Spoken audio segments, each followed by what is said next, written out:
All right, all right, all right. Grand risings, grand awakenings, all of that. Happy Mother's Day to all you mothers out there and all your mothers. But I wanted to get this on here. This is the rest of the disciples. So this is exciting. We never were named, we never received, I mean, I don't know, maybe it is somewhere out there, but I haven't ran across it. The names of the 12 disciples. I already did Apollos on here. The video before this was he was initiated as the 12th disciple. So here's the other 11. Embrace yourself, guys. 3 of these disciples were women. So, like I said, happy Mother's Day. These stories that I found in this Holy Megillah Nazarene Bible of the Essene Way are all about the mother. They are her story. So, um, yeah, this is so appropriate for this weekend and like leading all the way up to this Mother's Day for the revelation of the mother, of the women, of even, like I said, the Lady Christ. She was not a disciple. She was not a disciple. Miriam was not a disciple. She was a co-Messiah. And that might be hard for a lot of people to accept, but it just is what it is. And it makes perfect sense that we never heard about it for 2,000 years because of the oppression of the woman in this country.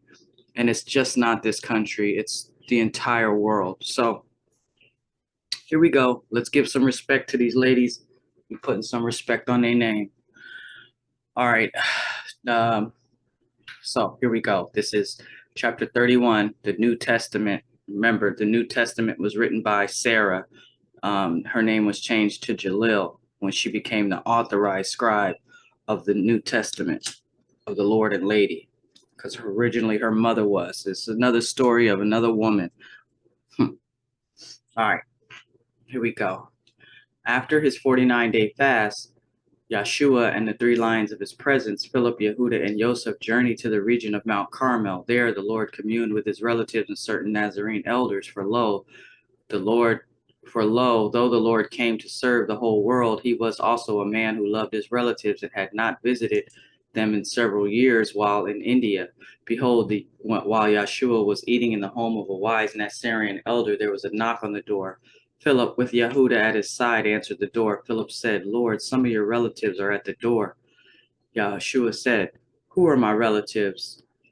I tell you truly, all beings are my relations. Even so, I am a man blessed with wonderful blood relations. Let them enter. Several of Yahshua's cousins entered and visited with him. One of the Lord's cousins was a maiden named Orah, and she wished to follow the Lord. She said, I know the prophecies of your coming and am happy and with happy heart have awaited this day. With your permission, I will follow you as a disciple. Yeshua replied, The call of discipleship is from within. Even so, I feel the truth of your words. Follow the path I trod if it be your will, but know this, foxes have cozy holes to come home to at night. See, that aura means feminine light. So that was one of the female uh, disciples. And birds come home at night to a cozy nest. Once on the road, I will have no home but the wilderness, yea, and whatever lodging charity may provide. Orah replied, My home is in the Lord and his lady. The Lord smiled and said, To my lady Miriam we now go. For lo, even now she prepares to leave Ethiopia for Halajah Ford. Orah was the 6th disciple of the Lord, for behold, prior to their wedding, Yohanan and Sita's wedding, they had requested initiation as disciple. Sita will be another female disciple. Also, before Orah became the 6th disciple of the Lord, the 3 lions of his presence requested initiation. Yea, in order of the eldest to the youngest, Yahshua initiated his lions. The youngest of the 3 lions of his presence was a Nasarean of Grecian ancestry, and he was called Phillip, which means lover of horses. He was in his 20s and had served the lions as a horse messenger, but now traveled afoot with Yahshua. It was Philip who had asked Yahshua about celibacy before they fought the 3-headed beast. Yeah, that was during Yahshua's fast. You know, the one we heard about, his 40-day fast in the King James, and he was tempted by the serpent. Well, in this story, they had to fight the beast. They fought the beast at the end of the temptation. All right.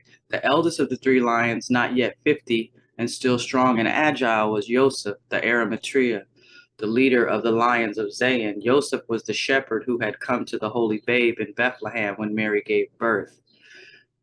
The lion who was neither youngest nor oldest of the three, the one who had asked Yahshua why he didn't have more guards, was named Yehuda.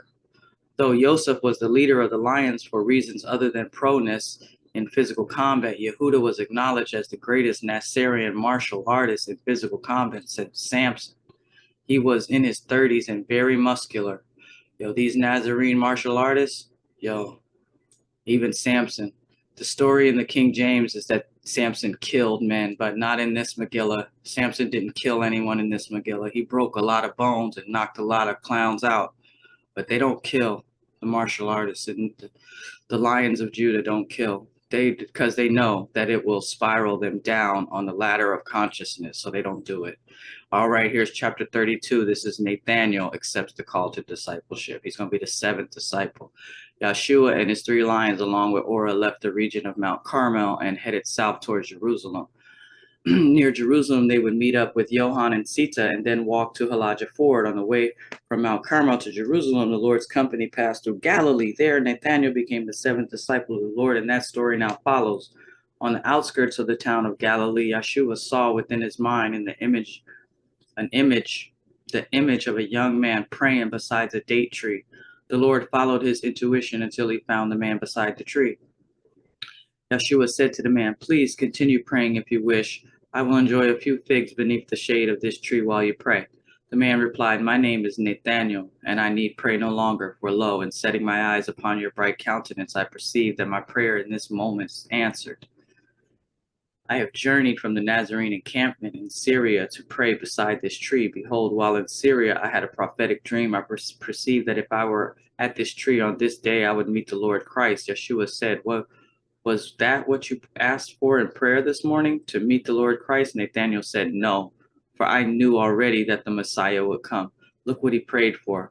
"Rather, my prayer was that I would have eyes clear enough to recognize him.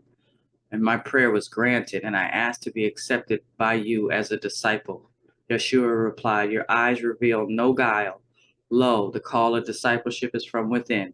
Follow the path I trod, if it be your will." All right, chapter 33, Levi and Mattath accept the call to discipleship. Yahshua sat beneath the shade tree in the noon sun with his disciples. A young man named Levi sat with them. Levi had been introduced to the Essene teachings by a Nasarean prophetess named Mattath. Her ministry was to introduce the Holy Megillah to non-Nasareans she deemed ready to receive it, beginning with the mattanah. That's the Old Testament of the Nazarene Bible, and to utter prophecies when moved by the Spirit. She was also a lion of Zion of great prowess in physical combat, having defended herself and others from rapists, robbers, and angry mobs. Lo, Levi had been an Aaronite at the time he first met Mattath. Levi perceived her holiness and begged to become her student. After testing his sincerity with many assignments, Mattath had initiated Levi into the Nazarene religion of the Essene way. Now, 7 years after that initiation, Levi was sent by Mattath to meet Yahshua. As he approached Halajah Ford, for behold, the night before sending Levi, she had seen the coming of the Lord in a prophetic vision.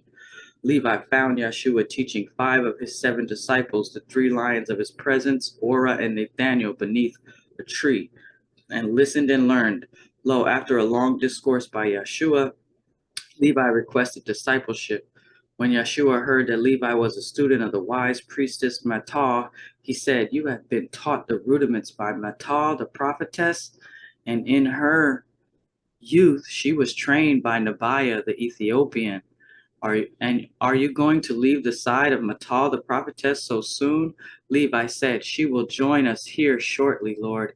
She has given the harvest from her gardens to the needy and will then come unto you. For lo, she has prophesied your coming and feels called to join you. She knows the journey will be arduous, but she is a strong woman.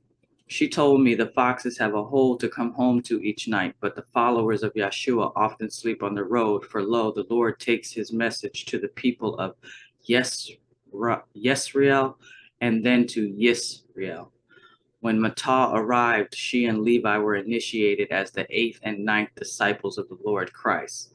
So there's another female disciple. Mattath spoke words of prophecy, saying, "The prophecy of Nebiah to Miriam soon is fulfilled. Yea, the spikenard has called forth the lion. The Lord will be the lion for his lady, and 7 demons will flee."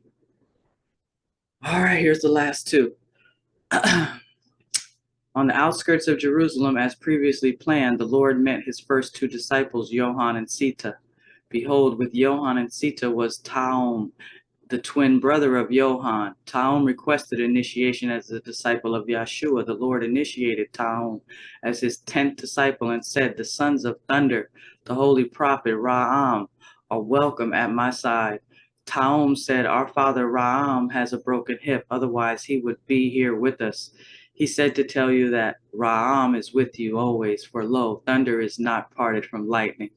The Lord replied, "How did holy Ra'am break his hip?" Taum answered, "He saw in a vision that 3 men were raping a woman. He ran to the place and defeated the 3 men in a physical combat and rescued the woman.